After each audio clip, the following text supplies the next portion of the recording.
Hello students and welcome to IJ academy.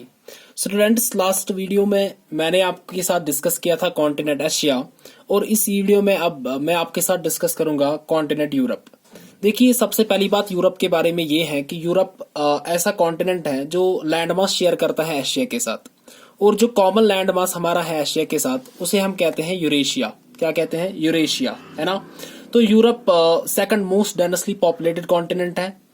Europe जो है second smallest continent भी है दुनिया में after Australia. Europe is the birth place of modern industry. जितनी भी यूरोपियन इकोनॉमीज है ना, they are dominated by manufacturing. यहाँ पे मैन्युफैक्चरिंग बहुत ज्यादा होती है, इसलिए अगर यहाँ की आप प्रोडक्टिविटी देखेंगे तो वो बहुत हाई है। यहाँ की डेवलपमेंट बहुत हाई है। और अगर आप देखेंगे कि यहाँ की जो भी इकोनॉमीज है या यहाँ की जो भी कंट्रीज हैं, they are well urbanised, they are well educated and they enjoy long life, है ना। तो सबसे पहले हम पॉलिटिकल मैप की बात करते हैं। अगर हम यूरोप का पॉलिटिकल मैप देखेंगे तो सबसे पहले जो भी हम ऊपर से स्टार्ट करेंगे, जो 5 कंट्रीज यहाँ पे आप देख रहे हैं, Norway, Sweden, Finland, Denmark and जो आइसलैंड है, इन 5 कंट्रीज को हम कहते हैं स्कैंडिनेवियन कंट्रीज। क्या कहते हैं? Scandinavian countries. यहाँ पे मैंने लिख भी रखा है, स्कैंडिनेवियन कंट्रीज इनको कहा जाता है। Iceland, Norway, Sweden, Finland and Denmark. अब अगर तुम देखोगे जो हमारे पास फिनलैंड है, तो फिनलैंड की कैपिटल जो है वो है हेलसिंकी। फिनलैंड जो है ये सबसे हैप्पीएस्ट कंट्री है दुनिया में। इसी तरीके से अगर आप नॉर्वे देखेंगे तो नॉर्वे ऐसी कैपिटल है, ये जो नॉर्वे है ये ऐसी कंट्री है जिसके पास जो जहां पे सबसे ज्यादा हाइडल पावर का इस्तेमाल होता है, या हाईएस्ट पर कैपिटा आउटपुट है यहाँ पे हाइडल पावर का। इसके अलावा अगर आप देखेंगे आइसलैंड को, तो आइसलैंड की कैपिटल है रीकजविक। आप देख सकते हैं, तो रीकजविक जो है इसको नॉर्दर्न मोस्ट कैपिटल कहा जाता है दुनिया का। इसके बाद हम स्कैंडिनेवियन कंट्रीज ये होगी। स्कैंडिनेवियन कंट्रीज के नीचे आप देखेंगे बाल्टिक सी यहाँ पे है, और बाल्टिक सी के अगर आप देखेंगे बिल्कुल यहाँ पे 3 कंट्रीज आपको मिलेगी, Estonia, Latvia and Lithuania. In countries जो है इनको कहा जाता है बाल्टिक कंट्रीज। क्या कहा जाता है? Baltic countries. अगर आप देखेंगे अब तो यहाँ पे डेनमार्क की कैपिटल है कोपेनहेगन। कोपेनहेगन को कहा जाता है city that is known as key to the Baltic Sea. City known as key to the Baltic Sea is Copenhagen. इसके नीचे आप जाएंगे तो आपको मिलेगा यहाँ पे आप जर्मनी देखोगे, यहाँ पे आप फ्रांस, ऊपर जो है नीदरलैंड, और यहाँ से आप देखोगे यूनाइटेड किंगडम है, ये आयरलैंड है। अब यहाँ पे स्टूडेंट्स कंफ्यूज कहाँ पे होते हैं? यहाँ पे 3 टर्म्स में लिखूंगा। एक ग्रेट ब्रिटेन होता है, एक है ग्रेट ब्रिटेन, दूसरा है यूनाइटेड किंगडम, है ना, और तीसरा होता है जिसे हम कहते हैं इंग्लैंड। अब what is the difference between? Are they same? No, there is a difference. देखो क्या है, जो ग्रेट ब्रिटेन है ये एक जियोग्राफिकल कंसेप्ट है। अगर मैं यहाँ पे रफली मैप ड्रा करूं, और मैं यहाँ पे रफली मैप ड्रा करूं, तो यहाँ पे आप 3 कंट्रीज देखोगे। ऊपर आप देखोगे स्कॉटलैंड, है ना। उसके बाद अगर आप देखोगे तो नीचे इंग्लैंड है। क्या है? इंग्लैंड है। और इंग्लैंड की वेस्ट साइड में अगर आप देखेंगे तो यहाँ पे वेल्स है। इन तीनों कंट्रीज को, स्कॉटलैंड, इंग्लैंड, वेल्स, इनको इकट्ठे कहा जाता है ग्रेट ब्रिटेन। क्या कहा जाता है? ग्रेट ब्रिटेन, इसी को कहा जाता है। या मैं कह सकता हूँ ग्रेट ब्रिटेन जो है ये एक जियोग्राफिकल कंसेप्ट है। अब क्या है, अब अगर आप इस साइड जाओगे तो जो ग्रेट ब्रिटेन है इस साइड आपको मिलेगी यहाँ पे 2 रीजन्स। एक यहाँ पे आपको मिलेगा रिपब्लिक ऑफ आयरलैंड। क्या मिलेगा? Republic of Ireland. और इसके ऊपर आपको मिलेगा नॉर्दर्न आयरलैंड। क्या मिलेगा? Northern Ireland. देखिए, अगर इस नॉर्दर्न आयरलैंड को मैं ग्रेट ब्रिटेन के साथ जोड़ दूं, अगर इस नॉर्दर्न आयरलैंड को मैं ग्रेट ब्रिटेन के साथ जोड़ दूं, तो यही मेरा यूके है, यही बनता है यूनाइटेड किंगडम।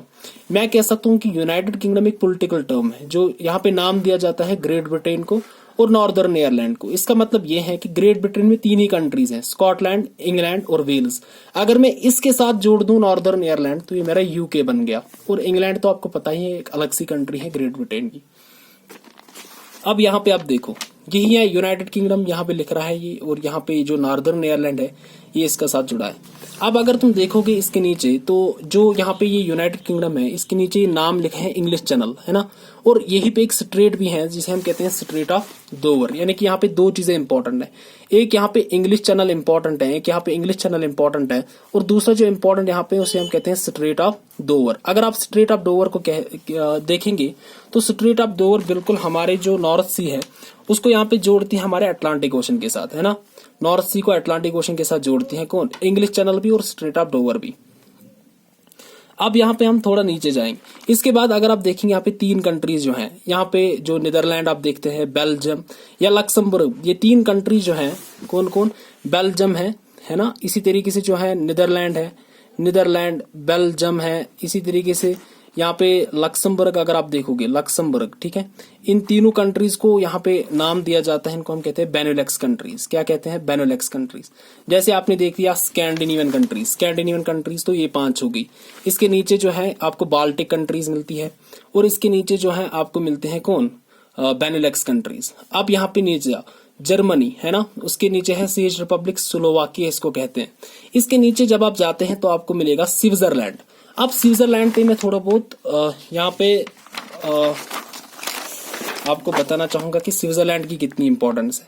जो स्विट्जरलैंड है, एक तो आपको पता ही है कि स्विट्जरलैंड की कैपिटल जेनीवा है ना। दूसरा पैराडाइस ऑन अर्थ भी इसको कहते हैं। अब जो जेनीवा स्विट्जरलैंड है, जेनीवा स्विट्जरलैंड इंपॉर्टेंट है। Why it is important? Because it serves as headquarter of many organisations. जैसे मैं आपको दिखाऊं, वर्ल्ड हेल्थ ऑर्गेनाइजेशन का हेडक्वार्टर भी यही है, वर्ल्ड ट्रेड ऑर्गेनाइजेशन हेडक्वार्टर यही पे है, इंटरनेशनल लेबर ऑर्गेनाइजेशन इसका हेडक्वार्टर यही पे है, वाइपो वर्ल्ड इंटेलेक्चुअल प्रॉपर्टी ऑर्गेनाइजेशन इसका हेडक्वार्टर यहाँ पे है, WMO world meteorological organisation, UNCTAD इसका भी यहाँ पे हेडक्वार्टर है, और यहाँ पे वर्ल्ड इकोनॉमिक फोरम। इन सभी के हेडक्वार्टर्स आपको जेनीवा स्विट्जरलैंड में ही दिखेंगे। इसके बाद यहाँ पे एक और जगह इंपॉर्टेंट है जिसे हम कहते हैं ग्लैंड स्विट्जरलैंड। अब ग्लैंड स्विट्जरलैंड क्यों इंपॉर्टेंट है? ग्लैंड स्विट्जरलैंड इसलिए इंपॉर्टेंट है क्योंकि IUCN के हेडक्वार्टर्स यहाँ पे है, वर्ल्ड वाइल्ड लाइफ फंड इसके हेडक्वार्टर्स आपको यहाँ पे मिलेंगे, ठीक है ना। तो ये स्विट्जरलैंड इसीलिए इंपॉर्टेंट माना जाता है।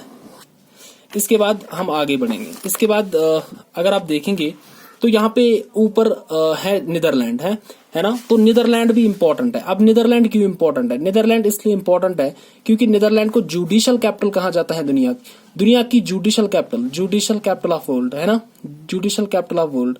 जो भी इंटरनेशनल कोर्ट ऑफ जस्टिस जैसे बड़े बड़े जो जुडिशियल ऑर्गेनाइजेशन है ना, या जो जुडिशियल इंस्टीट्यूट्स है, वो यहाँ पे लोकेटेड है, नीदरलैंड्स है ना।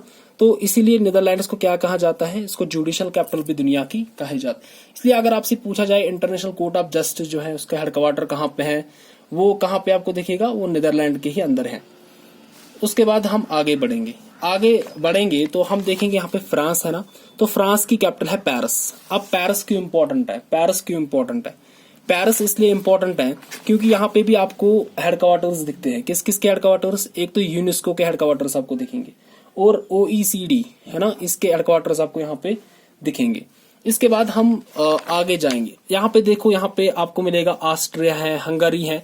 अब जो ऑस्ट्रिया है, ऑस्ट्रिया की कैपिटल है वाइना। क्या है? वाइना। अब वाइना भी इंपॉर्टेंट है। वाइना क्यों इंपॉर्टेंट है? क्योंकि जो ओपेक है, ठीक है, जो पेट्रोलियम एक्सपोर्टिंग कंट्रीज है, या IAE है, तो इसके हेडक्वार्टर्स भी आपको वाइना में दिखेंगे। इसलिए यूरोप जो है ना, ये इंपॉर्टेंट कॉन्टिनेंट है। इससे देखो, इस जो आपका टॉपिक है ना, political and physical division of world in India, ये टॉपिक एक ही टॉपिक नहीं है, इससे बहुत सारे ऑब्जेक्टिव्स आपके जो है ना सॉल्व होते हैं। इसलिए इसको ऐसे ही पढ़ना है, इसी स्टाइल से इसको पढ़ना है, ठीक है। इसको ये मानो कि आपका पूरा सिलेबस इसमें कवर है, ठीक है। इसलिए अगर आपकी मैप प्रैक्टिस बहुत ज्यादा है, अगर आप मैप को बहुत क्लोज देखोगे ना, तो आपको एक तो न्यूज़पेपर पढ़ने में भी आसानी होगी, और जितने भी जो है ना वर्ल्ड इश्यूज है, जो नेशनल या इंटरनेशनल इंपॉर्टेंस के इश्यूज हैं, वो भी आपको आसानी से समझ में आ जाएंगे, है ना।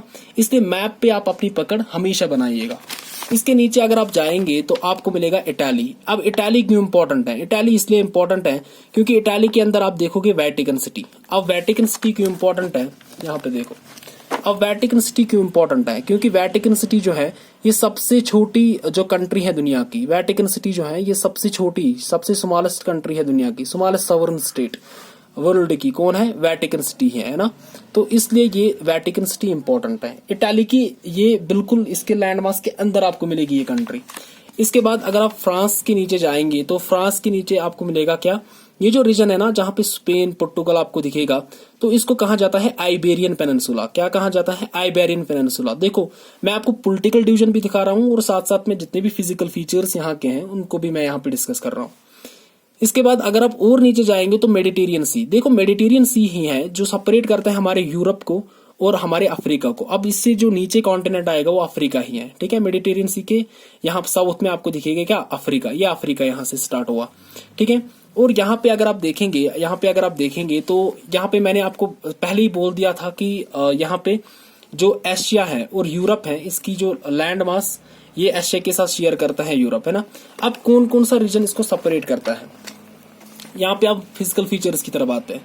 सबसे पहली बात है कि जो यूराल माउंटेन्स है, यहाँ पे आप देखो ये रेंज है, ये पूरा रेंज यूराल माउंटेन्स का ही है।